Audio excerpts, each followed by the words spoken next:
I let Abe get in here last night, which was not good. He kind of tore things up. He does that when I let him in here. That's a mistake.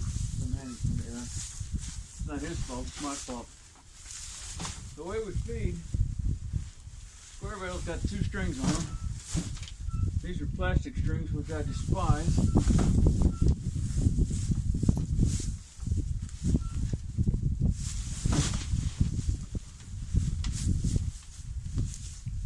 I take the strings off, hang them up.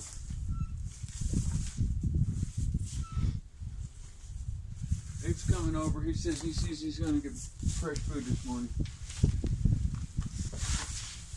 It's called a bale flake.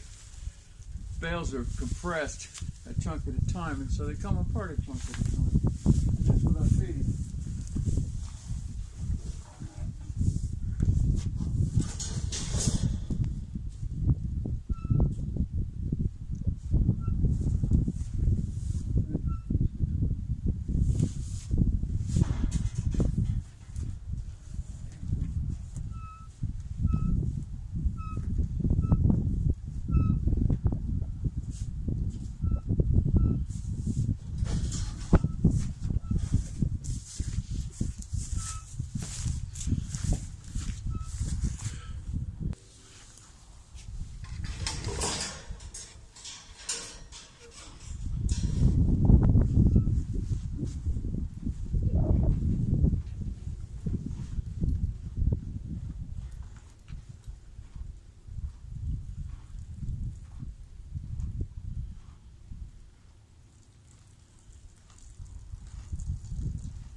About 50 degrees today.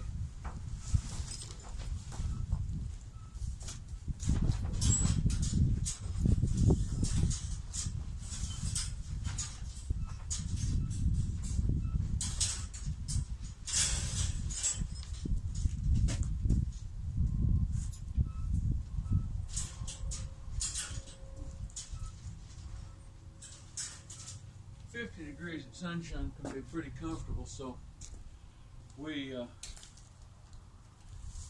take his blanket off him, I let it air out there, and I let him air out. You know, he likes that. He likes being dressed, but he likes being undressed too.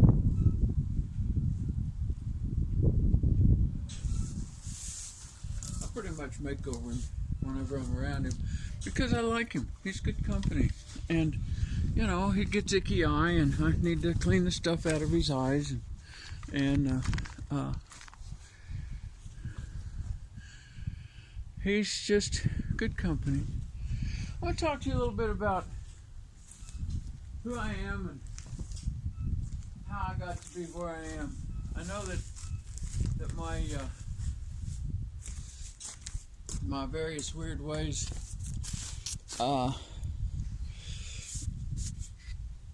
seem so odd. You know, I'm talking in terms of changing our technology to a walking pace technology globally, and I suspect that I come across as one who has always lived this slow life, a kind of almost an Amish man, but not quite. So I thought I'd let you know how that actually came to pass. I was born 1947 in the modern world of post-World War II in a relatively major city, not New York or LA or one of those, but a relatively major city. It has over 1 million people in it now. And I grew up, I couldn't wait to, Bandit, quit that. He's hassling Patches the cow. Bandit, quit it. I couldn't wait to get a driver's license. I had a bicycle and I was loose in the town and I could run all of Kansas City. By the time I was 12 or 13, I could go everywhere in Kansas City on my bicycle, and I was desperate to get a driver's license. I got my license on my 16th birthday, and I've driven, literally documented, well over 1 million miles, much of that in professional, in service. I was a technical service guy, and I drove around and I repaired telephone systems and computer networks. I've been certified to install, maintain, and program telephone systems made for offices in large companies by Toshiba, by Panasonic, by NEC, by other companies. I can't even remember all the names. The Toshibas and the Panasonics and the NECs were the big three. I had some certification from Nortel out of Canada. So I made my living all my working years as a technician in what we call high tech. My last ever day job, working job, career, was as IT manager for a 24-bed rural hospital that was a part of a nationwide for-profit hospital chain. And how I make my living now is I'm 100% disabled veteran. I was wounded in Vietnam. I have a hole about the size of a walnut in the side of my brain right here, and it causes me various temperament peculiarities which make it almost impossible for me to work around other people. I live here alone with my donkey and my wife and my cat and my dog and my cow. But I didn't start in all this, Luddite stuff. I was deep in the profession of technology. I haven't got much formal education beyond high school. The only college I ever successfully completed was 1 full year of Visual Basic Programming, and I walked away from that with a 4.0 average and a grievous sense of disappointment that I had not been taught more useful information, because I created more useful, are you leaving? I created more useful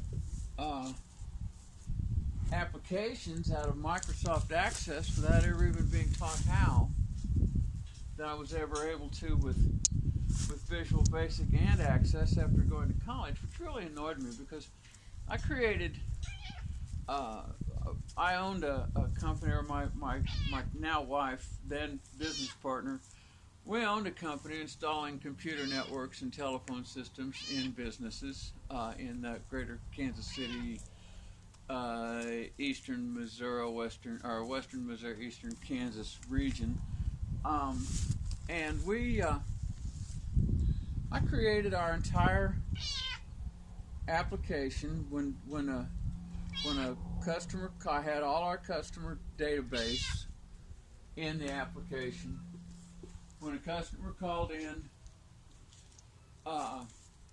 we logged the call.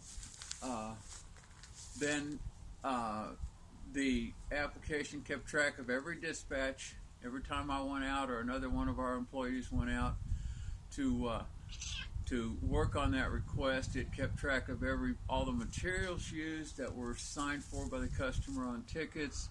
It enabled the office manager to working within the application to bill the job out, to invoice it, to print the invoice, to keep track of payment, to fully close the request once it had been served and paid. I created that just with Microsoft Access. I was a Microsoft certified tech on XP, and I didn't start out here on this little farm with this old donkey. I didn't decide that I grew up better. Bandit, don't you dare! He's hassling my cow out there, and I keep having to holler at him and tell him not to.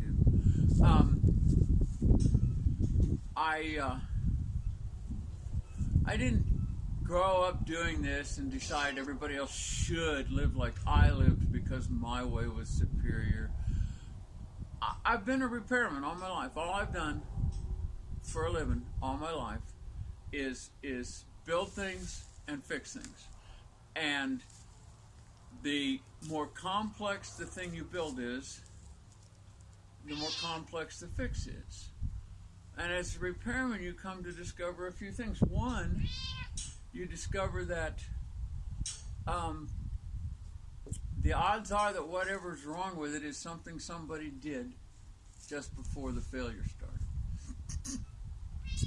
And you discover that there are things called combination problems where this thing was somewhat wrong and that thing was somewhat wrong and this other thing was somewhat wrong, but the system still tottered along and remained usable until one more thing went wrong, and then the whole thing went kerplunk.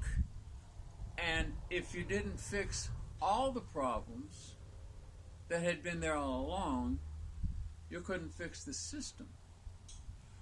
And I'm looking at what we call climate change, but I believe it to be a combination problem. I believe it to be far, far more than just excess carbon in the atmosphere emitted by fossil fuels.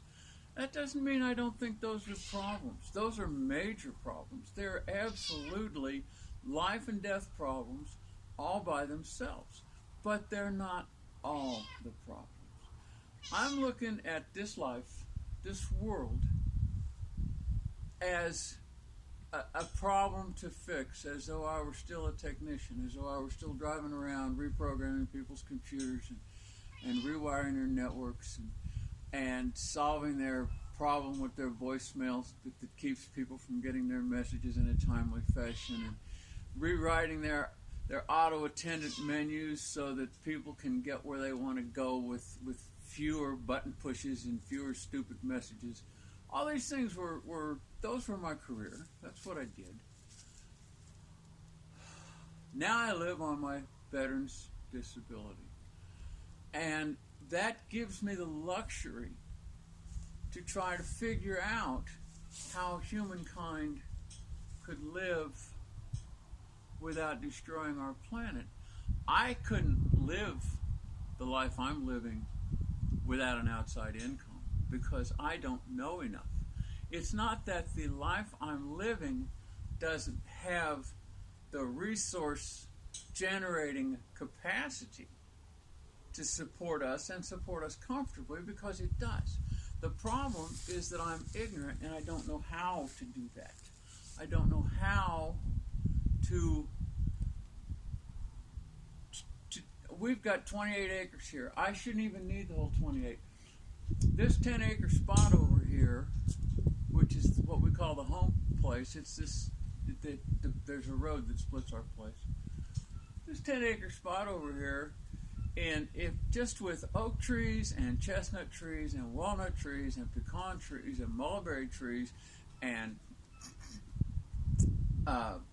grapevines and hazelnut shrubs and apple trees. It could support us, provide us all that we need. It could give us surplus to sell to other people who produce other different things. It could do all that without taking away this usable grass. We have grasslands, and those grasslands provide all the food that Abraham eats and all the food that Patches eats. And Abraham and Patches could easily be all the power source that I need. And if we lived in a way that we didn't have to buy fossil fuels, and we didn't have to buy automobiles, and we didn't have to buy tires, and we didn't have to buy those things, then we wouldn't need such a humongous amount of cash like we need now. And we could generate enough cash to provide for us everything we need.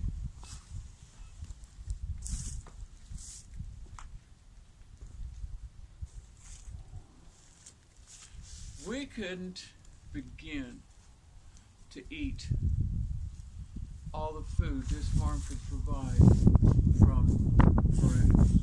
We couldn't begin to. We couldn't come within a million miles of it. And hazelnuts make oil. We could get oil. We could use that oil to heat our homes. If we didn't demand as a society to have such high speeds, the whole thing we're doing to our earth, we're doing that with high speeds, and we're wearing paths that go to the gates of hell, and it won't work. It's not because I don't understand technology, it's because I do. That's all for now.